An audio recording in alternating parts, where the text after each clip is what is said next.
Alléluia. Alléluia. Alléluia. Que Dieu, dans son immense bonté, soit loué. Qu'il nous accueille favorablement dans sa maison. Qu'il sanctifie notre venue. Jésus-Christ qui est la lumière du monde, qui vient de même présider ce moment. Pour ceux qui ont leur bouteille d'eau, que le sang de Jésus-Christ qui a coulé vienne sanctifier cette bouteille, transforme en source de guérison, et que vous les ramenez aux malades, surtout que parmi nous, il y en a qui sont assez malades. Que sa lumière éclaire nos bougies et que les portes s'ouvrent. Parce que nous sommes appelés à voir cette grâce. Dieu nous a donc appelés pour avoir notre vocation. Comme je l'ai toujours dit, je veux me le répéter, que notre vocation ressemble comme 2 gouttes d'eau à celle du peuple élu, le peuple d'Israël. Lorsque Dieu a appelé, il nous a donné donc cette vocation, je le dirai encore, qui pour moi a un aspect double. Le premier aspect, c'est donc cet appel-là. Et le deuxième aspect, le premier aspect, c'est ce choix, il nous choisit. Et le deuxième aspect, c'est la lettre de mission. Je disais donc à la fois dernière, à la prédication la fois dernière, qu'on a tendance à penser que Dieu choisit toujours les pauvres. Non, peut-être parce qu'ils sont plus disponibles. Et j'avais même fait référence à une histoire de la Bible qui dit qu'un homme, le chef du royaume des cieux, organisait le mariage de son fils. Il a invité les notables, les riches. Personne n'est venu. On a envoyé les gens les appeler, ils ne sont pas venus parce qu'ils étaient occupés à leurs affaires. On est parti donc chercher les pauvres, ils étaient disponibles. Ils sont tous venus. Mais quand ils viennent donc, Dieu vous demande, quand vous êtes là, de vous transformer. Parce que parmi ceux qui sont venus, il y en avait un qui n'avait pas su se transformer. Et le maître maison est arrivé et a dit, mais qu'est-ce que tu fais là? On l'a lié, on l'a jeté dehors. Donc notre vocation nous appelle, dans la première lecture le dit, et même les 2 lectures d'ailleurs, puisque ça s'intitule la loi qui nous demande à être, de dire la vérité, d'être juste, d'être impartial. Nous sommes appelés donc à ces valeurs-là. Nous sommes donc les ambassadeurs de Dieu, les porte-paroles. Et quand on dit ambassadeur, même d'un pays, ça veut dire que tu représentes, nous représentons Dieu, nous les évangélistes, les leaders. Les leaders, c'est ceux qui sont amenés à exhorter les autres, quel que soit votre grade. Vous êtes des auteurs, mais spirituellement, vous êtes des leaders, c'est-à-dire vous êtes amenés à tirer les autres vers le droit chemin. Même les mamans, vous êtes des leaders par rapport aux sœurs qui viennent d'arriver. Les leaders, ce n'est pas seulement avoir... Vous savez, quand notre tenue, là, quand on est leader, notre tenue, on peut porter des manchettes. Les déoteurs ne l'ont pas. Mais leader au plan spirituel, ça veut dire quelqu'un qui va entraîner l'autre. Donc nous sommes les ambassadeurs. Et quand nous arrivons quelque part, notre façon d'être, nous arrivons, Dieu nous donne ce qu'on appelle notre lettre de créance. Nous sommes accrédités pour porter la parole de Dieu. Et dans ce que nous devons faire alors, c'est être les modèles. Et lorsque nous arrivons quelque part, et qu'on puisse dire, c'est eux l'Éternel, et qu'on nous craigne par nos œuvres. Être ambassadeur, c'est porter la nouvelle de Dieu jusque loin dans les nations lointaines, être vraiment le porte-parole, la lumière du monde. Vous l'avez très bien chanté, Jésus est la lumière du monde, Jésus est le sel de la terre. Nous essayons de refléter cela parce que c'est très prétentieux de penser que nous aussi nous sommes la lumière. Parce que quand la lumière de Christ, si nous sommes disponibles, la prédication aujourd'hui parle de la disponibilité. Est-ce que nous sommes disponibles pour porter cette lumière, de refléter cette lumière? Parce que Isaïe a aussi été appelé, il fallait savoir s'il était disponible ou pas. Moïse aussi à son temps c'était pareil. Pour Isaïe, ça se passait dans un temple et le pan, la robe de Dieu remplissait tout le temple et on encensait. et les portes vibraient. Il y avait des anges qui se prosternaient, les chérubins et les séraphins. On disait Saint, Saint, Saint. Et Isaïe avait peur. Il avait raison. Parce que Dieu a deux aspects. L'un des aspects, c'est le tout autre. Celui qu'on ne peut approcher qu'avec crainte, qu'on ne peut même pas approcher. Et l'autre aspect, c'est le tout proche. C'est-à-dire, il sait se pencher sur nos problèmes. Mais pour creuser ce fossé-là, c'est Dieu qui décide. Un ange a pris dans une braise comme ça, il a touché les lèvres. Il s'est purifié, donc il s'est rapproché de Dieu. La même chose pour Moïse. Il avait épousé une jeune Madianite, Sipora. Et justement, alors qu'il gardait le troupeau de son beau-père Jéthro, prêtre de Madian, il mena le troupeau comme ça au-delà du désert et parvint à l'Horeb. On peut encore dire le Sinaï, la montagne de Dieu. Et l'ange de l'Éternel lui apparut dans un buisson. On lui dit, Moïse.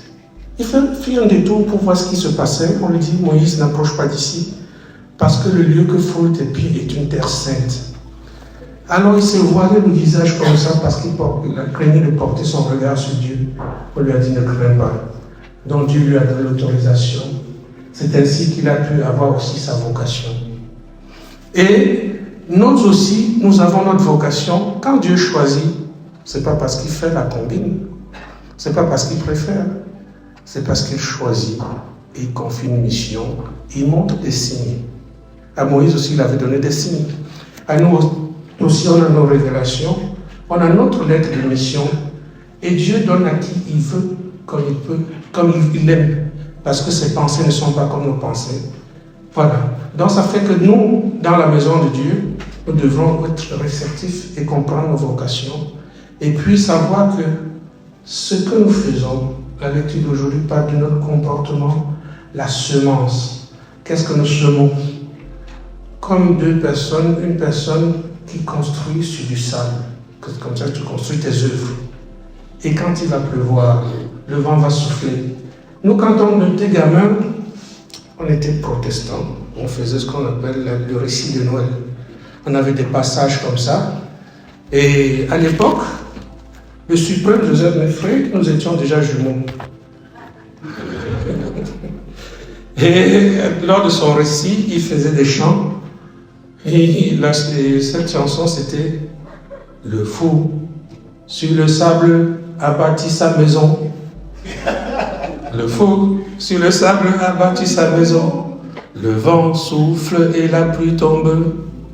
Et la maison, comment ça fait? S'écroula, c'est ça? Oui. Donc, bâtissez votre maison sur du roc. Bâtissez vos œuvres sur du roc. Quand le vent va souffler, quand la tempête va souffler, votre œuvre, votre maison tiendra debout. Mon ami Ézéchiel, que dit la première lecture? Tu veux un micro? Tu ne répondras point de faux bruit. Oui. Tu ne te joindras point aux méchants pour faire un faux témoignage. Le psautier, le psaume 1, ça commence par là. De ne pas t'asseoir en présence, en compagnie des moqueurs. Tout ça, ça se ressemble, oui.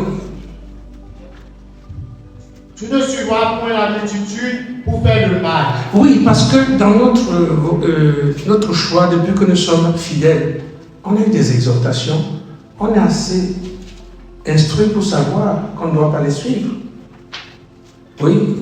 Et tu ne déposeras point dans un procès en te mettant du côté du grand nombre pour violer la justice. Tu vois, le faux témoignage.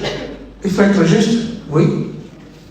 Tu ne favoriseras point le pauvre dans son procès. Tu voyez, ça s'appelle aussi la corruption, l'injustice. Tu favorises l'un dans un procès pour abaisser l'autre, donc tu as faussé le procès. Faux témoin, oui. Si tu rencontres le bœuf de ton ennemi, oui, ou son âme égarée, tu le lui ramèneras. Oui. Si tu vois l'âme de ton ennemi succombant sous sa charge, et que tu hésites à le décharger, c'est-à-dire quand tu vois ce qui appartient à quelqu'un d'autre, ne sois pas jaloux. Si tu peux l'arranger, arrange. Tu l'aideras à le décharger. Oui. Tu ne porteras point atteinte au droit du pauvre dans son procès. Oui. Tu ne prononceras point de sentence inique, et tu ne feras point mourir l'innocent et le juste. Car je n'assoudrai point le coupable. Oui, c'est-à-dire quand vous arrêtez dans une paroisse, comme celle-ci, comme toute autre paroisse, est-ce que votre comportement c'est « Ma soeur, tu as vu ceci, tu as vu cela » pour diviser? Non. C'est la même chose qu'on répète tout le temps. Le comportement, est-ce que ton comportement construit? Est-ce que toi, en tant que dévancier, tu apaises les tensions? Ou est-ce que tu mets le feu? Tu jettes de l'huile sur le feu? Oui. Tu ne recevras point de présent. Ça, c'est la corruption. Parce que tu es gentil avec moi, je viendrai témoigner pour toi.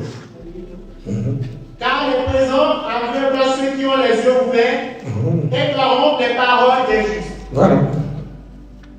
Tu n'opprimeras point l'étranger. Vous savez ce qu'éprouve l'étranger. Tu n'opprimeras point l'étranger. Dieu dit ça parce que le peuple d'Israël, d'expérience, sait ce que c'est que l'oppression. Puisque quand Moïse est arrivé sur le Sinaï, Dieu lui a dit, oui, dit, le peuple d'Israël gémit du fond de la servitude, leur appel monta jusqu'à Dieu et Dieu vit. Dieu descendit. Dieu dit, je suis descendu, j'ai vu la misère de mon peuple qui est en Égypte. Je l'ai entendu crier sur le cou de ce chef de corvée. Oui, je connais ses souffrances. Je suis descendu pour le délivrer de la main des Égyptiens et le faire monter de cette terre vers une terre spacieuse et fertile, vers une terre ruisselante de miel. Je suis le Seigneur.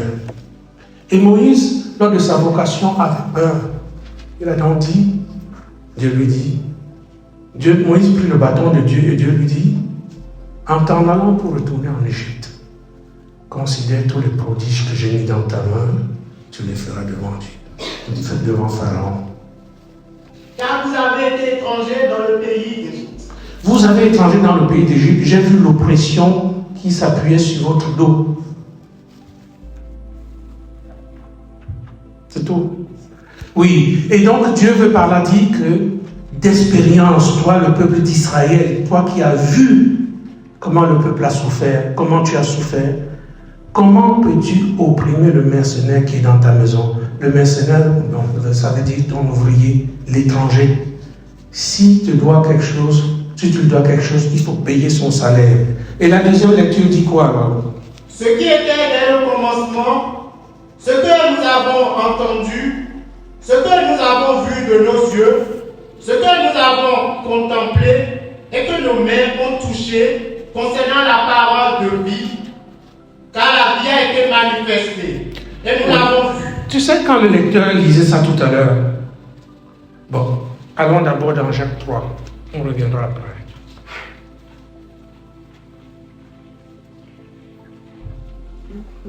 Commence sur le 4, voilà.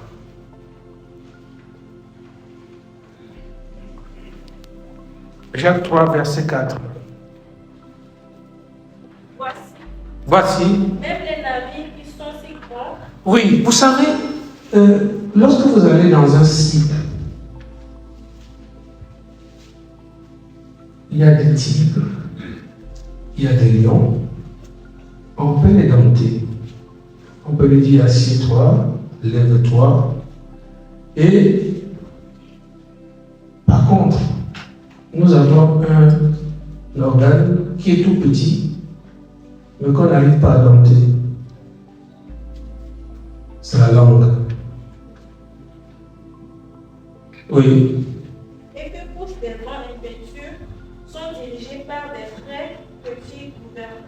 Ça veut dire qu'un grand navire, aussi grand que paraît-il, le gouverneur qui est tout petit, quand on le dirige, quand on le guide, il peut guider le bateau. Pourtant, il est tout petit. Hein?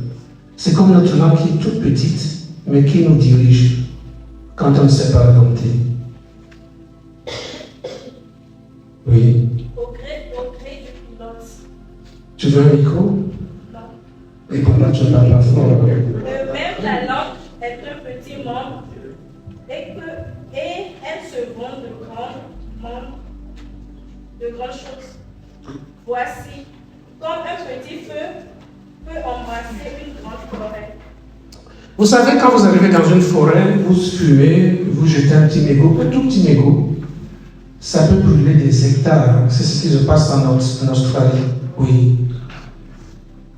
Oui. La langue aussi est un feu, c'est le moment de l'iniquité. La langue, elle a placé parmi nos membres, souillant tout le corps et enflammant le cœur, la cour de la vie. Rien que cette langue-là peut bousiller toute la vie. Imaginez-vous que quelqu'un arrive dans une paroisse et qu'on prépare une fête de moisson, on prépare les activités dans la paroisse et que la personne passe partout et que la paroisse, peut-être vous connaissez la suite, se disloque. Le chargé va d'un côté, son adjoint va de l'autre, la maman va d'un autre côté. Tout ça à cause d'une langue. Les frères se battent entre eux, se parlent plus. Au lieu d'apaiser, ta langue fait le contraire de ce qui est demandé. Oui. Étant elle-même enflammée par la guerre, toutes les espèces de bêtes et d'oiseaux, de reptiles et d'animaux marins sont d'hommes et ont été domptés par la nature humaine. Mais la langue, aucun homme ne peut l'adopter. C'est adopter ou dompter. Dompter. Voilà, donc je comprends mieux. Dompter, c'est-à-dire dresser. Hein? C'est pas la même chose. Adopter, dompter. Oui. C'est un mal qu'on ne peut réprimer. Jacques veut ici dire, faites attention à votre sagesse. Parce que la fois dernière, on parlait de la sagesse d'en haut et la sagesse d'en bas. La sagesse d'en haut, c'est celle qui est noble. La sagesse d'en bas, c'est ce que nous croyons être malin alors que nous détruisons. Oui. Elle est pleine d'un venin mortel. Par elle, nous bénissons le Seigneur notre Père, et par elle, nous maudissons les hommes faits. Quand on dit par elle, nous bénissons le Seigneur et par elle, nous maudissons, ça me fait penser lorsqu'on demande de faire la prière de 3 personnes. La première personne prie pour les œuvres. Eh bien, l'avancement des œuvres, l'Esprit Saint, la force. La deuxième personne, bon, il faut combattre. Faisons attention quand nous combattons à tout va. Parce que des fois, nous, on écoute.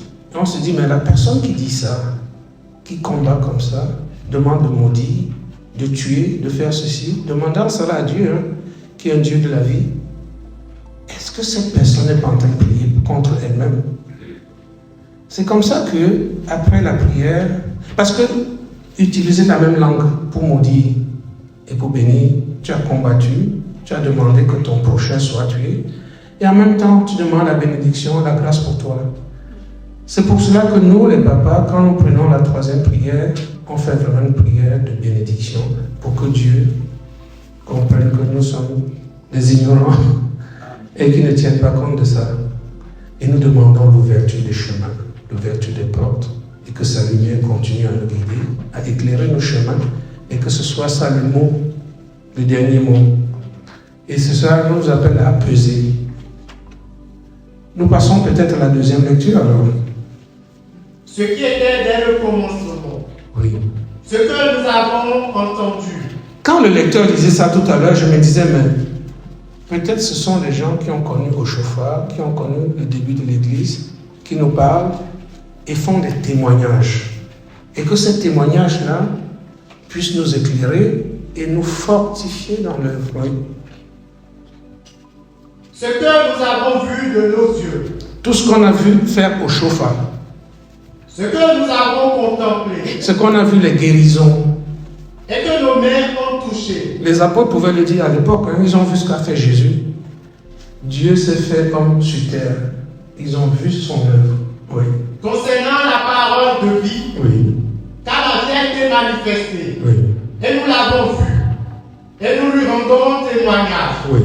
Et nous vous annonçons la vie éternelle, qui était auprès du Père et qui nous a été manifestée. Voilà, on peut comprendre cette parole comme ça, en disant que ce que les apôtres ont vu et qui témoignent à l'époque de Paul et les autres.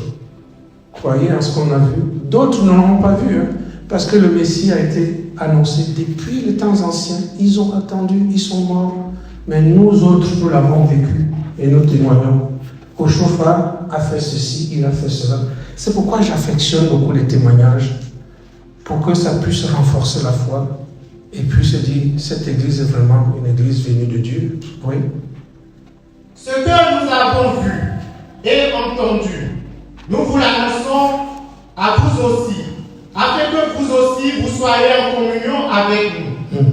Or, notre communion est avec le Père et avec son Fils Jésus-Christ. Oui. Et nous écrivons ces choses afin que notre joie soit parfaite. Oui. La nouvelle que nous avons apprise de lui et que nous vous annonçons, c'est que Dieu est lumière et qu'il n'y a point en lui de ténèbres. Oui, dans votre chanson, vous disiez, mon Dieu Jésus est la lumière du monde et le sel de la terre. Cette lumière que nous, par rapport à la disponibilité de notre cœur, reflétons sur le monde afin de l'éclairer. Et le sel de la terre, c'est pour apporter de la saveur. La lumière, comme le sel, c'est les deux révélateurs. La lumière met au grand jour. C'est pourquoi lorsque je viens, par exemple, le mercredi pour officier le culte, je me prépare aussi de mon côté. Je fais ce que j'ai dit la fois dernière. Je fais certains exercices de sanctification. Je m'assois, je fais le vide dans la tête. Je me dis, je ne suis en opposition avec personne. J'essaie de m'élever et puis venir dans de bonnes conditions. Parce que quelque chose se fait de venir dans un culte pour se quereller, surtout que ça s'appelle un culte de bonheur. Je vous invite donc à venir à ce culte. Et un jour comme ça, c'est là longtemps, il y avait vraiment le calme. J'étais arrivé, j'étais en avance, j'étais assis, à peu près où il y a le Woli Henri. Il n'y avait aucun bruit. C'était calme. Les gens qui attendaient, il y avait un silence. J'avais l'impression que je flottais. Oui. C'est beau. Faites cela, vous allez voir les moments de bonheur. C'est pourquoi j'ai dit la fois dernière, on a les mêmes difficultés de fin du mois, mais on ne le vit pas pareil. Mais oui. Parce que certaines personnes ont préparé leur vie à être élevées. Donc, faites ces exercices, vous allez voir. Oui, continue. Si nous disons que nous sommes en communion avec lui, Oui. et que nous marchons dans les ténèbres, nous mentons. Oui. Et nous ne pratiquons pas la vérité. Voilà. Matthieu 7, à partir du 15e, il dit quoi? Gardez-vous de faux prophètes. Il parle des faux prophètes, mais ce n'est pas des prophètes, c'est tout le monde. Gardez-vous de faux prophètes. Ils viennent à vous en vêtements de brebis, mais au-dedans, ce sont des loups ravisseurs. Oui. Vous les reconnaîtrez à leurs fruits. Ça veut dire quoi? Ça veut dire que quelqu'un peut avoir des bonnes paroles. Il va mentir. Mais qu'est-ce que tu fais? Même à son insu, tu observes son comportement. Il finira par se trahir. Oui. Cueille-t-on des raisins sur des épines ou des figues? Ça veut dire que ce que tu as, tu ne peux pas être un bon arbre et produire un mauvais fruit. Tu ne peux pas être un mauvais arbre et produire de bons fruits. Les fruits de tes œuvres vont te trahir. C'est ce que ça veut dire. Et ça ne concerne pas les prophètes, ça concerne tout le monde. Oui, c'est tout. Cueille-t-on des arbres? Cueille-t-on des raisins sur des épines? Oui, ça veut dire la même figues chose. sur des chardons? Articule, Kevin. Tout bon arbre porte de bons fruits, Oui. mais le mauvais arbre porte de mauvais fruits. Un bon arbre ne peut porter de mauvais fruits, ou un mauvais arbre porter de bons fruits. Oui, c'est pourquoi je demande aussi souvent à Dieu, oui c'est bon, hein, que quand on demande, par exemple, le révérend fait une prière, il dit demander un don à Dieu. Je demande toujours presque la même chose, la sagesse et le discernement. Et quand je viens souvent le mercredi, je dis à Dieu, ouvre mes yeux pour que je vois certaines choses, ouvre mon esprit pour que je vois certaines choses. Pas la vision, hein, pour que je comprenne. J'apporte des fruits, les fruits sont là, mais sauf que quand je marche, je jette un coup d'œil dans les plateaux. Je ne comprends pas pourquoi il y a des fruits. Vous ne les prenez pas, vous laissez votre plateau vide. Alors qu'on a révélé qu'il y a 3 sortes de fruits, une bouteille d'eau. Après, je me dis, je leur trouve une excuse, je dis, bon, ils sont timides, ils sont gênés, ils ne veulent pas prendre. Donc, je les encourage à prendre. Mais quand j'avance, je vais au fond, toujours au fond. Dans le plateau, au lieu de 3 sortes de fruits, je ne sais pas s'il y a 15 ou 21 sortes de fruits. Et cette personne est toujours sous le banc. Et quand on veut faire le discernement, j'appelle les gens à la lumière, d'autres personnes restent au fond. Et même une fois, pendant le culte, certaines personnes, ou bien la personne, tient 2 bougies. Bon, je ne vais pas entrer dans le détail, ça arrive. Donc c'est des conflits aussi. Et aussi, j'ai eu aussi un au lit qui n'est plus là. J'ai dit, pourquoi tu n'allumes pas ta bougie? Il dit, non, l'esprit dit que sa bougie soit éteinte et qu'il faut que les autres bougies aussi soient éteintes. Il dit, l'oubli, Satan. Bon, je n'ai pas marché. Que Dieu, dans son nom, bonté, nous apporte sa paix. Et que sa puissance nous guide. Qu'il ouvre notre esprit à l'intelligence des Écritures. Que nous soyons obéissants. Nous comprenons que nous sommes appelés à son œuvre. Dans la dignité, dans la paix, qu'on se tienne par la main. Prions beaucoup pour les malades en ce moment. Et que nos paroles de réconfort leur donnent une vie meilleure. Que Dieu, dans son bonté, nous bénisse. Amen. Amen. Amen. Amen.